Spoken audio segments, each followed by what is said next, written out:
आप हैं जन भागीदारी के, आप सभी लोग नेता लोग यहाँ उपस्थित हुए हैं। मैंने कई जगहों पे देखा है पूर्वांचल के, चाहे वो गोरखपुर हो, गाजीपुर हो, कुशीनगर हो, देवरिया हो, आप लोग लगातार बैठकें कर रहे हैं और लोगों में इसका काफ़ी चर्चा सुनने को मिल रहा है। जन जन तक आप लोग पहुँच रहे हैं। क्या आप लोग 403 विधानसभा सीटों पे पूरे उत्तर प्रदेश में लड़ पाएंगे?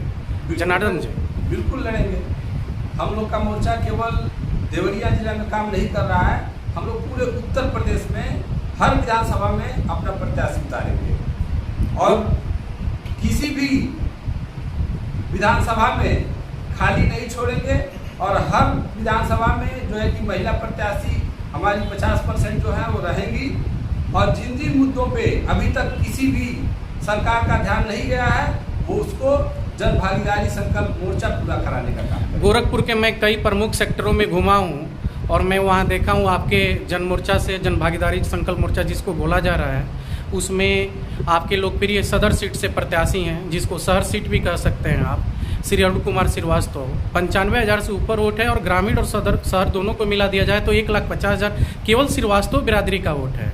इससे महाराज भी चिंतित हैं। क्या इस पर आप कुछ प्रकाश डालेंगे? बिल्कुल, जो है कि हमारे अरुण कुमार श्रीवास्तव जी आज हर घर के लोकप्रिय होते जा रहे हैं और इस बार सबने ठाना है कि नहीं, इनको जो शुरू से लोगों के प्रति इनकी जो जागरूकता रही है, लोगों के प्रति त्याग जो रहा है और सहयोग की भावना जो रही है, उससे लोग प्रेरित हुए हैं और इस बार सभी ने ठाना है कि नहीं, इनको हम लोग शहर विधानसभा से जिता के ही रहें। मैं गोरखपुर शहर के जन जन तक पहुंच रहा हूं। अरुण कुमार श्रीवास्तव जी, आप प्रत्याशी हैं और क्या आप महाराज जी इसी सीट से लड़ते हैं? आपको उनके सामने क्या मुद्दा रहेगा? देखिए, मुद्दा महाराज जी के सामने नहीं है, मुद्दा जनता के सामने होता है। महाराज जी पहाड़ से गोरखपुर में आए हैं और हम गोरखपुर के पैदा हुए हैं, तो महाराज जी का हमारा कोई तुलना ही नहीं है। अंतर इतना है कि महाराज जी एक मठ में बैठे हुए हैं और हम जन जन के दिल में बैठे हुए हैं। तो जनता उब चुकी है, महाराज जी को सन 89 से जनता देख रही है और ये क्या कर रहे हैं, क्या नहीं कर रहे हैं, यह जनता के सामने है। बस मैं जनता को उनके बीच में जा करके उनकी भावनाओं को देख रहा हूँ कि जनता क्या चाहती है। जनता के अंदर उबाल है, चिंगारी है, मगर उस चिंगारी को घास नहीं मिल रही है कि जहाँ वो आग लगा कर सके और इस सरकार को उखाड़े।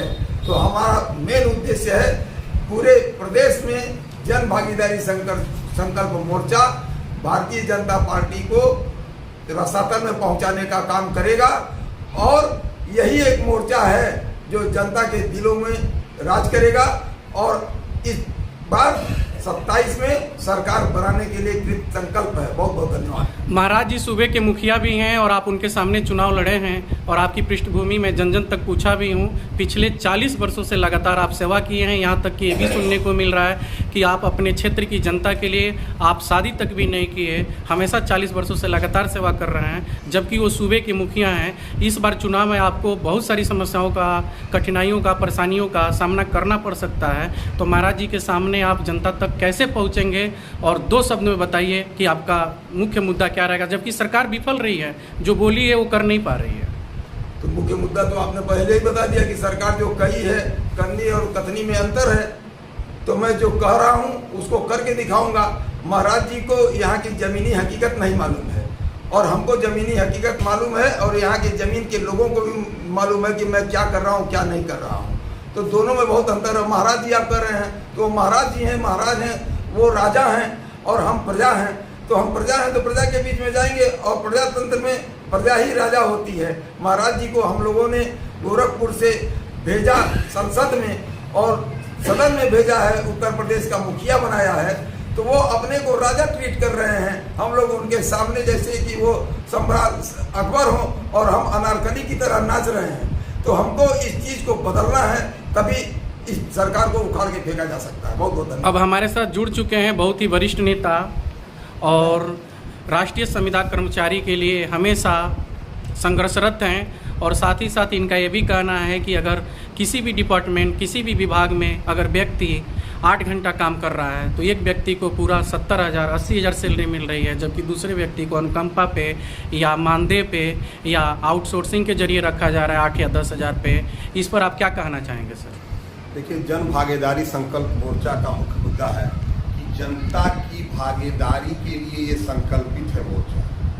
जनता की एक एक भागीदारी, जन भागीदारी संकल्प मोर्चा की यदि सरकार बनती है तो वे सीधे सरकार पे उसकी भागीदारी होगी, डायरेक्ट जनता की। दूसरी बात, आप संविदा की बात की है, जन भागीदारी संकल्प मोर्चा की सरकार बनते ही उत्तर प्रदेश में 40 लाख संविदा और आउटसोर्सिंग संविदा कर्मचारियों को 15 दिन कैबिनेट की पहली बैठक में उनको समान कार्य का समान वेतन लागू कर दिया जाएगा और फिर ये कार्मिक विभाग से रिपोर्ट मंगा के और 3 महीने के अंदर उनको नियमित करने का कार्य जन भागीदारी संकल्प मोर्चा करेगी और ठेकेदारी प्रथा हमेशा समाप्त कर देगी उत्तर प्रदेश। आज के विगत कई वर्षों से सुनने में आता है कि नेता लोग कहते हैं करते नहीं हैं। आपने बहुत अच्छा मुद्दा रखा, जो लोग आउटसोर्सिंग पे संविदा पे काम कर रहे हैं उनको नियमित करेंगे। क्या यह बात आप लोग जन जन तक पहुंचा रहे हैं? आपके जो भागीदारी संकल्प मोर्चा के नेता हैं क्या जन जन तक पहुंच रहे हैं या केवल बातों में है?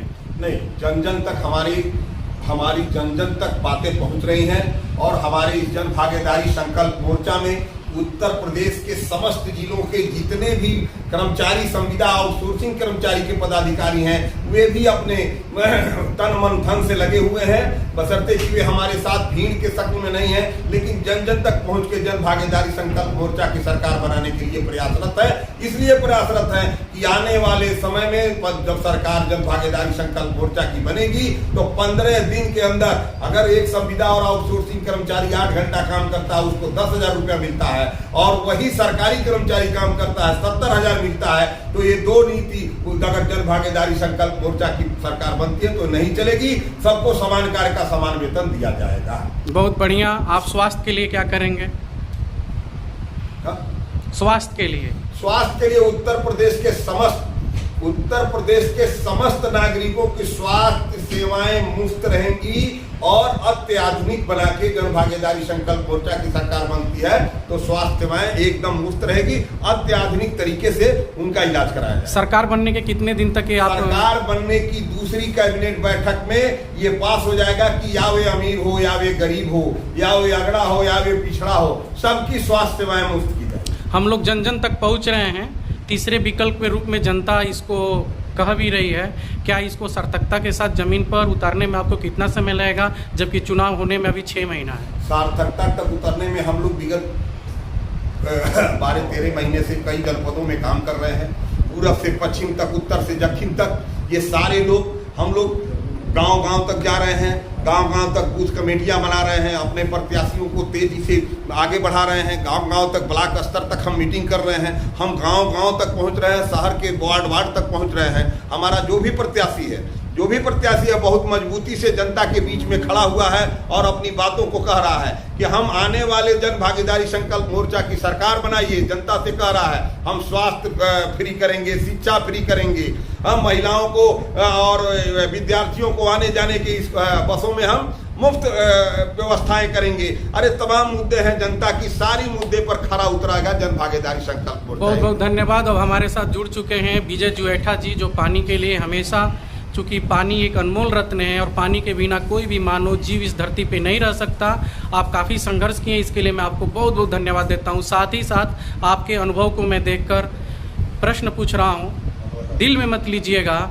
आपने क्या इतने साल का आपके पास अनुभव है, 50-60 साल का राजनीतिक भी अनुभव है और व्यक्तिगत अनुभव है, क्या आपने दूसरे पार्टियों को, जैसे आपके समय में कांग्रेस बीजेपी रही है, सपा रही है, दूसरे पार्टियों का दरवाज़ा खटखटाया या वो लोग आपको स्थान नहीं दिए तब इस मोर्चे में शामिल हुए? क्या आपका राय इस पर? देखिए, ये मोर्चा जो है, जो हमारे प्राकृतिक जल स्रोत है जिसे जीवन चल रहा है, इस मोर्चे ने उस विषय को बड़ी गंभीरता से रखा है और देश के अंदर जितनी भी पार्टियाँ हैं उन पार्टियों ने आज तक इस विषयों पे कभी ध्यान नहीं दिया और ये मोर्चा जिस तेज़ी से इस पे काम भी कर रहा है, जन भागीदारी संकल्प मोर्चा, सबसे पहले हम उसको धन्यवाद देते हैं कि इस देश के अंदर जितनी भी छोटी नदियाँ हैं वो धीरे धीरे सब समाप्त हो रही हैं और नदियाँ जो है वो धमनियाँ हैं, पृथ्वी का श्रृंगार है, चाहे वो जल हो, पानी हो या जंगल हो या पहाड़ हो, ये सब पृथ्वी के श्रृंगार हैं और इन श्रृंगारों को ये सरकारें धीरे धीरे ख़त्म कर रही हैं।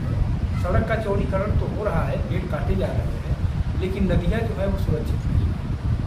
जितने भी प्राकृतिक जल स्रोत हैं, हाँ 5 तारीख को को 5 जून को जो विश्व पर्यावरण दिवस है, उस दिवस के अवसर पर जो हमारा बलिया का सुराहा ताल है 35 किलोमीटर में, उसे रामसर साइट की सूची में शामिल किया गया। इसे मैं धन्यवाद देता हूँ। इसलिए धन्यवाद देता हूँ कि मैं उसको लेकर के काफ़ी दिनों से अपना आंदोलन चला रहा था, जगह जगह ज्ञापन के माध्यम से, धरने के माध्यम से, जन जागरण के माध्यम से। तो ये बड़ा अच्छा हुआ। साथ ही हमारी एक और मांग है कि जो मऊ के अंदर ताल रतुए है 22 किलोमीटर में, उसे भी रामसर साइट की सूची में शामिल किया जाए। तो ये मोर्चा जन भागीदारी संकल्प मोर्चा पूरी संजीदगी के साथ इस अभियान को आगे बढ़ा रहा है। इसलिए हम इससे प्रभावित होकर अपने तन मन पूरे मनोयोग से इस मोर्चे के साथ। बहुत बहुत धन्यवाद विजय जुएठा जी। एक बार और मैं प्रश्न दोहराना चाहूँगा। आपके पास 50 साल का अनुभव है। इस 50 सालों में जो आपने मुद्दा रखा, क्या पूर्ववर्ती सरकारें आपके इस मुद्दे को पूरा नहीं कर पाई? क्या आपको लगता है कि इस मोर्चे में जब आप जुड़े हैं तो यह मोर्चा कर पाएगा? क्योंकि पूर्ववर्ती सरकारें तो आज तक नहीं कर पाई। जी देखिए, जब भी कोई नया मोर्चा बनता है, हालांकि अब ये मोर्चा नया नहीं रह गया, ये जन जन तक लोगों के बीच पहुँच भी चुका है और लोग बड़ी तेज़ी के साथ मोर्चे के साथ जुड़ भी रहे हैं। तो एक उम्मीद होती है, एक विश्वास होता है। नए लोग ही समाज और देश की तकदीर बदलने के लिए कुछ कर पाते हैं। पुरानी सरकारें जो हैं वो तो खुद पानी के व्यवसायीकरण में लगी है। आज पानी को व्यवसाय बना दिया गया। आज पूरी दुनिया में जिस तरह से पानी का बाजारीकरण हो रहा है और सबसे बड़ा बाजार बन के रह गया है। प्रकृति ने हमें निःशुल्क उपहार के रूप में पानी को, हवा को, रोशनी को दिया, लेकिन दुनिया के कुछ चंद पूंजीपति हमारे हिस्से का पानी, जो जमीन के अंदर पानी है, वो सभी का हिस्सा है। हमारे हिस्से के पानी को लूट के बोतल में भर के 20 रुपया लीटर बेच रहे हैं। अगर जन भागीदारी संकल्प मोर्चा की सरकार बनती है तो सबसे पहले बोतल बंद पानी